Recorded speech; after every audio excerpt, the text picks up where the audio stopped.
हर हर महादेव साथियों, आप सभी का मेरे चैनल लव यू जिंदगी में तहे दिल से स्वागत है। आप सुन रहे हैं अर्चना वर्मा की लिखी हुई कहानी तेरे संग 11 का 35वां भाग।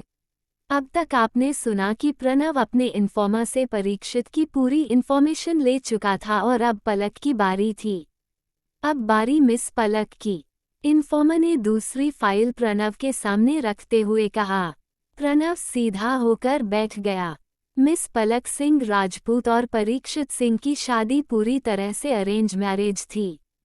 इस शादी में दोनों की मर्जी पूछी गई थी और दोनों ही इसके लिए तैयार थे। लेकिन सबसे ज्यादा हैरानी करने वाली बात यह है कि बस वही 3 महीने जब मिस्टर परीक्षित सिंह इंडिया में थे, तब तक भी यह शादी नहीं चली। अपनी शादी के 2 महीने के अंदर ही मिस पलक वापस अपने मां के घर वापस आ गई थी और उसके बाद फिर कभी वापस नहीं गई। सुनने में आया कि दोनों पति पत्नी के बीच में झगड़ा हुआ था और उसे वक्त मिस्टर राजपूत का छोटा बेटा अभिलाष सिंह राजपूत वहीं मौजूद था। वही अपने साथ पलक को लेकर आया। इसके लक्षण शुरू से ऐसे हैं कि कोई भी अच्छी लड़की इसके साथ रह ही नहीं सकती। प्रणव ने मुंह बनाते हुए कहा, नो सर, इन्होंने मिस पलक को छोड़ा है। मिस पलक ने नहीं किया। प्रणव के सामने एक और झटका मौजूद था। यस सर, मैंने बहुत कोशिश की लेकिन इस बात का पता नहीं चला कि मिस पलक और मिस्टर परीक्षित का किस बात को लेकर काफी झगड़ा हुआ था, जिसके कारण इन्होंने न केवल मिस पलक को छोड़ दिया बल्कि अपनी बेटी को भी अपनाने से इनकार कर दिया। इन्फॉर्मर ने बताया, अपनी बेटी को भी अपने से इनकार कर दिया। प्रणव के गले में फंदा सा अटकता हुआ महसूस हुआ। यस सर, इनका कहना है कि वो उनकी बेटी ही नहीं है।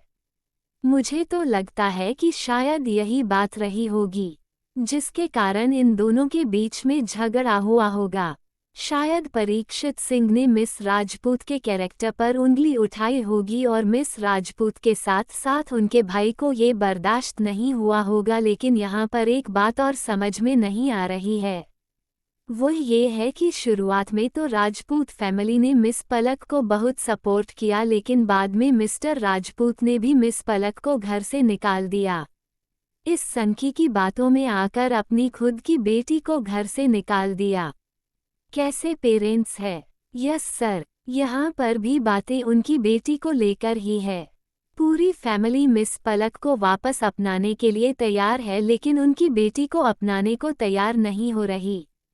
सुनने में आया है कि कुछ समय पहले मिस्टर राजपूत ने मिस पलक को यह ऑफर भी दिया था कि वह चाहे तो मिस्टर राजपूत खुद उनकी बेटी का सारा खर्चा उठाएंगे, पर उन्हें अपनी बेटी किसी अनाथ आश्रम को देनी होगी, लेकिन मिस पलक इसके लिए तैयार नहीं है।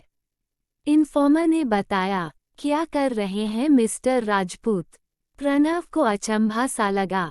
पता नहीं सर, राजपूत हाउस से बातों को निकलवाना इतना आसान नहीं है, पर फिर भी इतना तो पता है कि अभिलाष राजपूत को छोड़कर राजपूत परिवार का कोई भी सदस्य मिस पलक से कोई भी संबंध नहीं रखता, बल्कि उनके लिए मुश्किलें पैदा करने में सबसे आगे रहता है ताकि वो उनकी बात मान ले।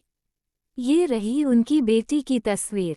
हालांकि मिस पलक अपनी बेटी को इन सब चीज़ों से दूर रखती हैं, पर एक फैमिली फ्रेंड की शादी में ये तस्वीर मिली है। इन्फॉर्मर ने अपनी फाइल में से एक तस्वीर निकालकर प्रणव के सामने करते हुए कहा। प्रणव ने अभी मुस्कान की तस्वीर को अपने हाथ में लिया ही था कि अचानक से पलक का फोन बज उठा। प्रणव की नज़र उसके फोन पर पड़ी।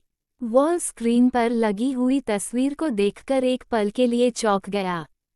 वॉल स्क्रीन पर मुस्कान की तस्वीर लगी हुई थी। ये तो वही बच्ची है। अचानक से प्रणव के दिमाग में स्पार्क सा हुआ। उसने तुरंत अपने हाथ में ली हुई तस्वीर से वॉल स्क्रीन वाली तस्वीर मिलाई। दोनों बच्ची एक ही थी, यानी कि उसे दिन मुझे पलक की बेटी मिली थी। तुमने क्या बात नाम बताया था लड़की का? प्रेरणा, इन्फॉर्मर ने फाइल में देखते हुए कहा। पर इस बच्ची ने तो अपना नाम मुस्कान बताया था। प्रणव अपना सर मसलते हुए बोला। इस बच्ची की स्कूलिंग अभी अभी शुरू हुई है और इसे सोसाइटी के एक छोटे से किड्स गार्डन प्ले स्कूल में दाखिला करवाया गया है। इन्फॉर्मर आगे की डिटेल दे रहा था। फोन एक बार फुल रिंग होकर कट चुका था। फिर दोबारा फोन आया। प्रणव मुस्कान पलक का फोन उठाना नहीं चाहता था, लेकिन स्क्रीन पर किड्स गार्डन स्कूल चमक रहा था। जाने क्या सोचकर दूसरी बार में बिना देरी किए हुए पहले ही रिंग पर फोन उठा लिया। उधर से मुस्कान के स्कूल की टीचर थी। मिस पलक, आप जितनी जल्दी हो सके चले आइए। कोई बात है क्या? प्रणव ने इधर से पूछा। जवाब में टीचर ने जो कुछ कहा उसको सुनकर तो प्रणव झटके से अपने चेयर से उठकर खड़ा हो गया। ये कैसे हो सकता है? प्रणव का तो सर घूम गया था, लेकिन फोन पर उधर से गहरी शांति हो गई। कुछ बोलती क्यों नहीं? प्रणव फिर से चिल्ला उठा। अचानक से ही उसे उसका दिल तेजी से धड़कता हुआ महसूस हुआ था और अगले ही पल बिल्कुल रुक गया था। ऐसा लगा जैसे कि आंखों के आगे अंधेरा सा छा रहा है। ऐसा कैसे हो सकता है? दिल और दिमाग में बस एक ही सवाल आ रहा था। घबराहट, बेचैनी के मिले जुले भाव इस तरह से दिल और दिमाग पर छाने लगे कि प्रणव के लिए खुद को कंट्रोल करना मुश्किल हो गया था और यह सब कुछ गुस्से के रूप में निकल पड़ा। आप प्लीज आ जाइए, उसके बाद बात होती है। बहुत हिम्मत जोड़कर उधर से कहा गया। अगर मेरी बच्ची को कुछ हुआ ना तो आप सबको मैं देख लूंगा। प्रणव आउट ऑफ कंट्रोल हो रहा था। क्या हुआ सर? प्रणव को इस तरह से गुस्से में देखकर इन्फॉर्मर ने पूछा। किसी तरह से खुद को कंट्रोल करते हुए प्रणव ने अपनी टेबल को थाम लिया।